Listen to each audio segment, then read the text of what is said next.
Buongiorno bianconeri et bianconere. Aujourd'hui, journée simple, facile pour la Juventus. Personne n'a parlé mal de nous. Certes, notre timeline, elle est, envahie par la fête des Napolitains, ce qui est normal. Il y a eu un tweet juste parfait de la Juventus, assez ironique, mais qui dit quand même la vérité et qui souhaite tout le bonheur du monde au Napoli, comme nous, on ne l'a pas fait pendant la dizaine d'années dans lesquelles on n'arrêtait pas de gagner des trophées, mais bref, je ne vais pas m'étaler sur ça. Aujourd'hui, on va faire un peu un point. Mercato, oui, mais avant le mercato, il y a quand même des choses à dire, il y a une pierre à poser avant de réfléchir au mercato, et on va essayer de la poser ensemble. En fait, cette vidéo, elle se veut comme, pareil, un agrégat d'informations que j'ai pris à droite à gauche, mon blano su Juventus, les vidéos de Romeo Agresti, les articles de Giovanni Albanese. Ces jours-ci, il y a des choses qui se sont dites et voilà, on va les dire ici et je veux donner ma modeste opinion en tant que supporter qui, comme j'arrête pas de le dire, vaut autant que la vôtre. Mais tout d'abord, toujours like, commentaire, c'est vos interactions avec la vidéo qui les rendent plus visibles et donc c'est grâce à vous qu'on grandit en tant que communauté. Et si vous venez d'atterrir sur la vidéo, enchanté, je m'appelle Michelangelo, vous pouvez vous abonner et activer la cloche qui vous donnera accès aux notifications avant chaque vidéo, mais aussi avant chaque live. Et d'ailleurs, vous me le demandiez aujourd'hui dans les commentaires, et même j'ai donné une fausse réponse à un mail, parce que la vidéo, le live où on va essayer un peu de voir les prochaines étapes de toutes les équipes en tête de classement, lesquelles pourront éventuellement accéder ou pas aux places européennes, eh bien on va le faire demain à 14 h. Pourquoi? Parce que simplement à 15 h on commence fort après avec Milan, Lazio et Roma Inter. Donc je pense que faire ce live avant cette journée de campionato est important parce que après ça aura vraiment peu de sens. La journée prochaine de Serie A va décider énormément de choses. Atalanta Juventus, Roma Inter, Milan Lazio, ça va être vraiment décisif pour les places européennes. Donc demain, 14 h, on va se retrouver, on va voir le parcours de toutes ces équipes-là et on va imaginer la suite ensemble. Et justement, avant de parler de mercato, qui le fait le mercato? Parce que oui, nous avons Federico Cherubini, certes, mais lui, il est football director, donc il nous manque la tête, il nous manque le directeur sportif. Dans les derniers jours, beaucoup de noms ont été faits, Berta de l'Atlético Madrid, Massara du Milan et d'autres noms, mais un sur tous, Cristiano Giuntoli, directeur sportif du Napoli. Dans les années, il a fait des bons mercato. Les deux derniers, il a fait vraiment des bons mercato avec la découverte d'Anguissa.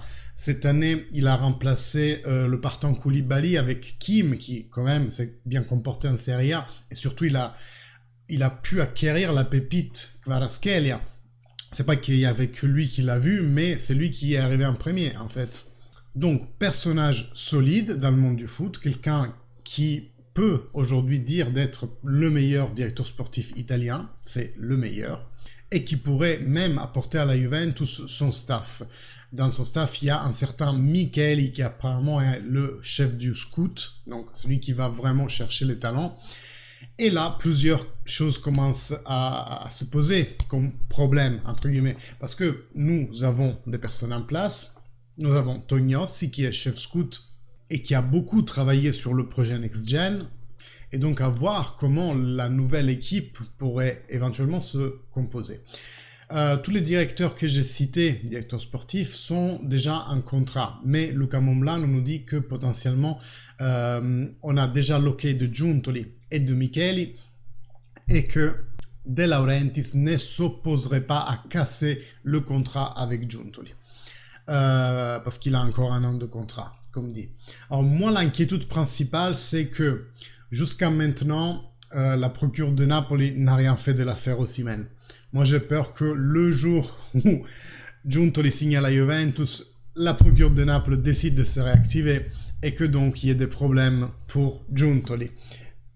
Et par ricochet, des problèmes pour la Juventus. Donc si on se le fait interdire quelques mois après son arrivée, c'est vraiment dommage. Mais qu'est-ce qu'on attend alors? Parce que L'autre jour, le Napoli a gagné le Scudetto, donc c'est vrai que Giuntoli, maintenant, il pourrait arriver.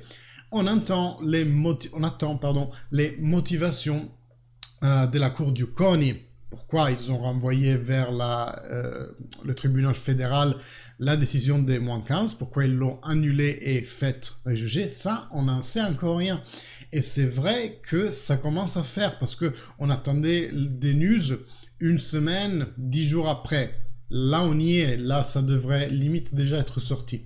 Donc, la Juventus attend cette réponse pour pouvoir un minimum commencer à programmer la saison prochaine. Parce que en ce moment, c'est du day by day. On ne sait pas dès quelle mort on va mourir. Si on va mourir pendant cette saison, si on va nous donner encore des points qui s'appliqueront cette saison, ou si alors on est trop long par rapport au temps et que donc de toute façon une éventuelle pénalité des points sera affectée la saison prochaine.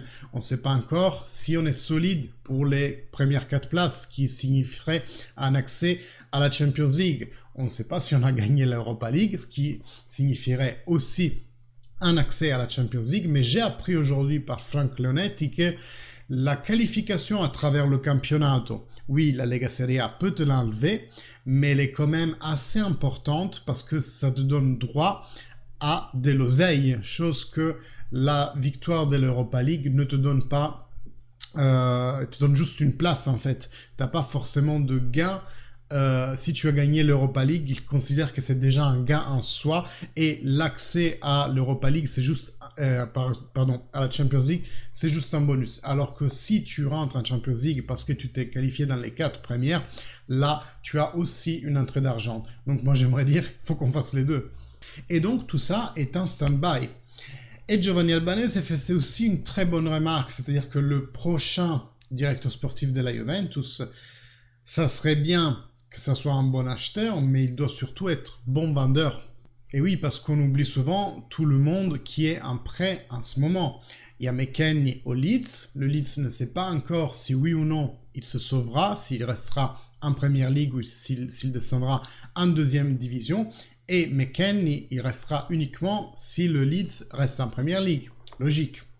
Arthur, lui, il va revenir à coup sûr. Aucun intérêt pour l'équipe de le garder dans ces conditions catastrophiques. Donc, il reviendra à la Juventus. Et Zaccaria, c'est un gros peut-être. Il y a aussi la question de Dejan Kulusevski. Pourquoi? Parce que le Tottenham avait un droit de rachat qui se transformait en obligation à certaines conditions. Le 60% des présences d'au moins 60 minutes, et ça c'est fait, mais aussi la qualification à la prochaine Champions League.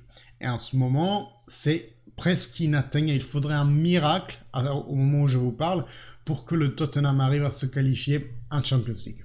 Or, le joueur Kulusevski, de son côté, il voudrait rester à Tottenham, mais la situation sociétaire, elle est quand même un peu déstabilisée.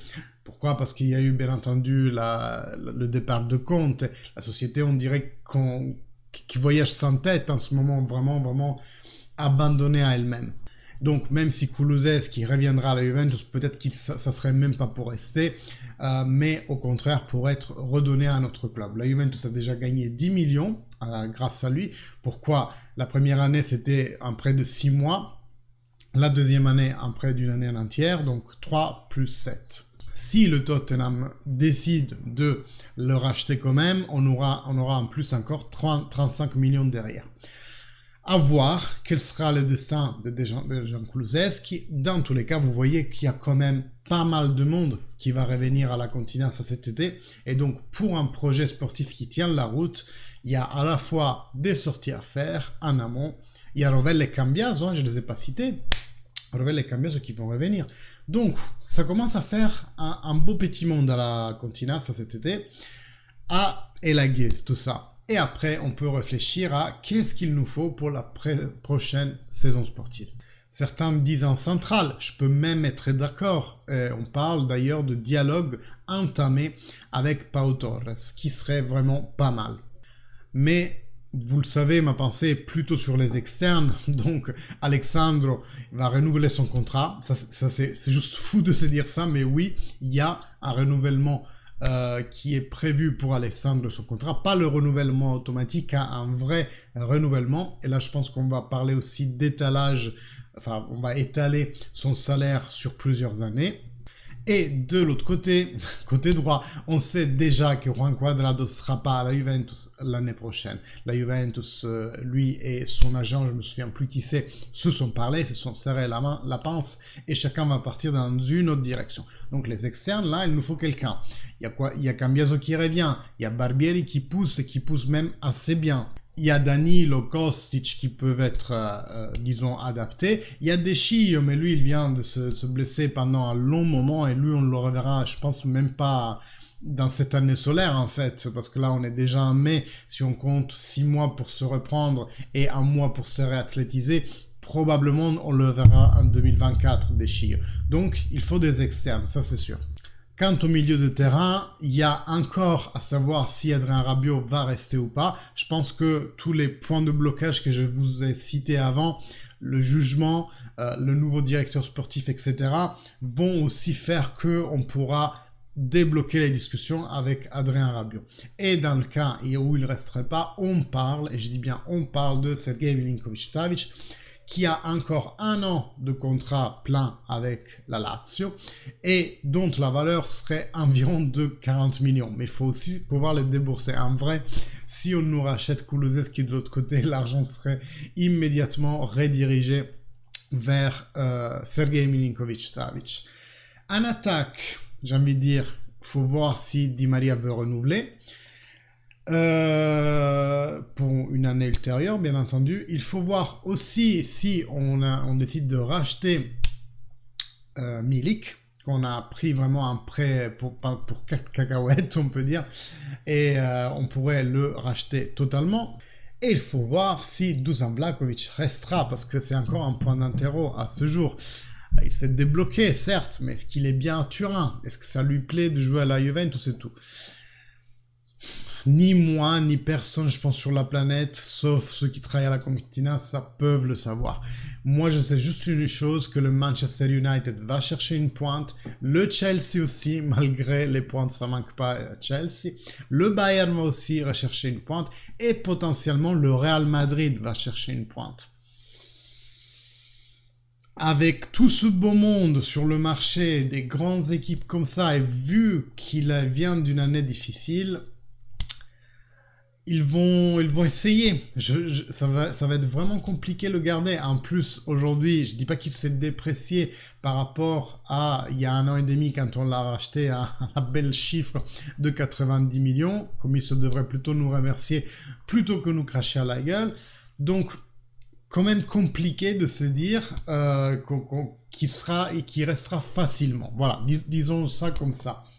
Les sirènes vont l'appeler, à lui de voir s'il croit dans le projet déjà de 1, s'il veut remercier la Juventus, parce que quand même ça fait limite 1 an qu'on l'attend. Je parle pas du demi, parce que dans le demi, il a un gros bienfait. Je me souviens, le doublé qu'il fait devant mes yeux dans la finale de Coppa Italia à Rome l'année dernière, waouh, c'était quelque chose. Mais voilà, est-ce qu'il voudra remercier la Juventus en gros de l'avoir attendu encore pendant 1 an, et donc de rester juste à la fin de son contrat.